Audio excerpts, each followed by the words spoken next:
Қарғалар отбасы. Екінші бөлім. Ертеде бір аңшы жігіт болыпты. Сол аңшы жігіт биік таудың қиясын, қалың қарағайдың арасын тұрақ еткен бұғы маралды аулап, кәсіп етсе керек.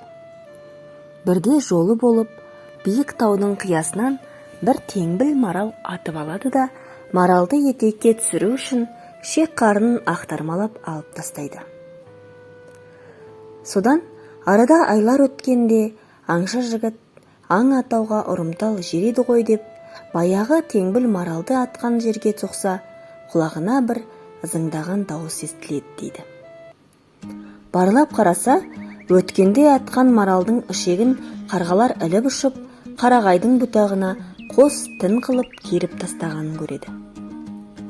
Ызыңдаған дыбыстың сол ішектен шығып тұрғанынан қарап, оның өзі бірде уілдеп, бірде сарнап, енді бірде сыңсып жылағандай болып, аңшы жігітті алуан түрлі күйге түсіреді.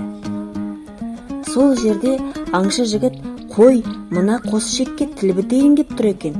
Бір амалын жасайын деп, ішекті үйге алып келеді де, бір аспап жасап, соған қос ішекті тағады.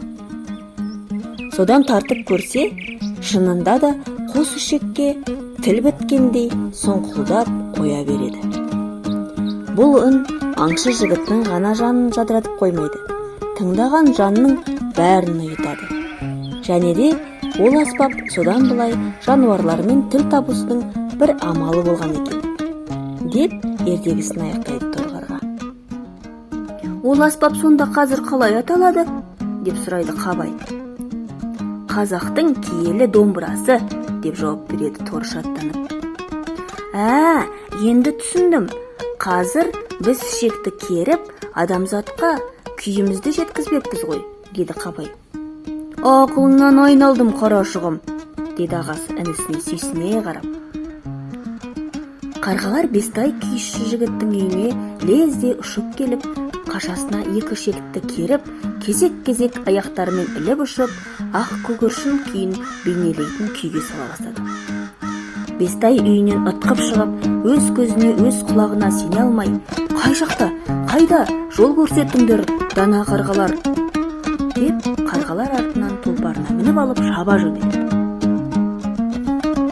Көгілдірдің анасы әлсіреп, денесі қалжырап, басын көтеруге шамасы жетпей, балапанын сағынып, көздерінен мөлтілеп жас тамып, қайғырудан басқа амалы қалмай, баяу деміне соңғы күш беріп, жансарланып жата береді. Жанына жақындаған адам баласынан да үркімей, тағдырына мойынсұнғандай бағына кетті. Бестай көгершінді алақанына ұқыптап алып, жүрегі қанжылап, жаны ашып, бауырына баяу басты. Сұқсиып қарап отырған қарғаларға назар аударып, қарғалар, қандай ақылды құс едіңдер, жарайсыңдар, қарға тамырлы қазақпыз деп халқымыз бекер айтпаған екен, деді Бестай жанданып. Қарғалар адам тілін түсінгендей телміре қарады да, бірінің артынан бірі шырмауықтай айналып, қарқылдап ұшып, көкке көтеріліп кетті. Бестай көгершінді дереу үйіне алып келіп, қанаттарын тазалап жуып, тасының қара майын жағып, таза дәкемен орап, жемін беріп, 7 күн күтіп, емін береді.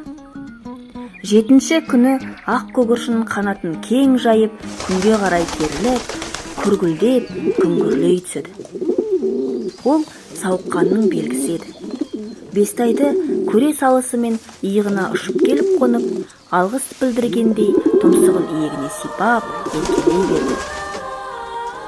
Әй, әдемі көгершін, ақ көгершін, сауығып мені қалай қуантқаныңды білсең ғой. Бейбітшілік құсы, қанатың талмасын биікке самға.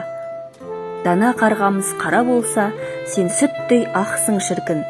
Дүниенің ақ пен қарасы деп осынай, деді де сүйікті әуеніне сала кетті. Екінші бөлімнің соңы. Қанат құс сен едің, бар кезіп қайтел үшін, кең дүние